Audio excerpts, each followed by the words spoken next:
ইরানে নতুন করে হত্যার হুমকি দিয়েছে ইসরায়েলের প্রতিরক্ষা মন্ত্রী ইসরায়েলের কাঞ্জ। সেই সঙ্গে তিনি ইরানের সর্বোচ্চ নেতা আয়াতুল্লাহ খামেনিকে হত্যার হুমকি দিয়েছেন। গতকাল রোববার ইসরায়েলের কাজ এসবে হুমকি দেন। ইসরায়েলের একটি পত্রিকা গতকাল দেশটির প্রতিরক্ষা মন্ত্রীর উদ্যান করে এই খবর প্রকাশ করেছে।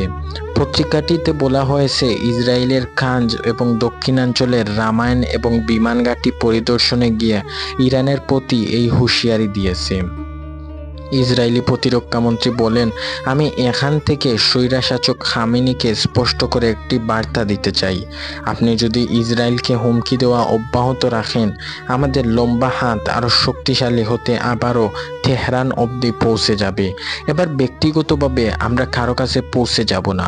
যদিও ইসরায়েলের এমন হুমকির জবাবে ইরানের পক্ষ থেকে তৎকালীনভাবে কোনো প্রতিক্রিয়া জানানো হয়নি। গত 23 জুন ইসরায়েলি বিমান হামলায় শুরু হয়। ইরানের সামরিক ও পারমাণবিক স্থাপনাগুলোকে হামলার অন্যতম লক্ষ্যবস্তু বানানো হয়। জবাবে ইরানও পাল্টা হামলা চালায় ইসরায়েলে। এসব চলে টানা 12 দিন ধরে। এর মধ্যেই ইরানের 3টি পারমাণবিক স্থাপনায় হামলা চালায় যুক্তরাষ্ট্র।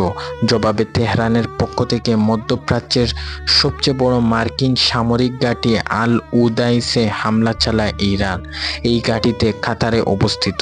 পরে যুক্তরাষ্ট্র মধ্যস্থতায় ইরান ও ইসরায়েলের সংঘাত সামরিকভাবে বন্ধ হয়। 24 জুন থেকে যুদ্ধবিরতি কার্যক্রম করে দুই দেশ।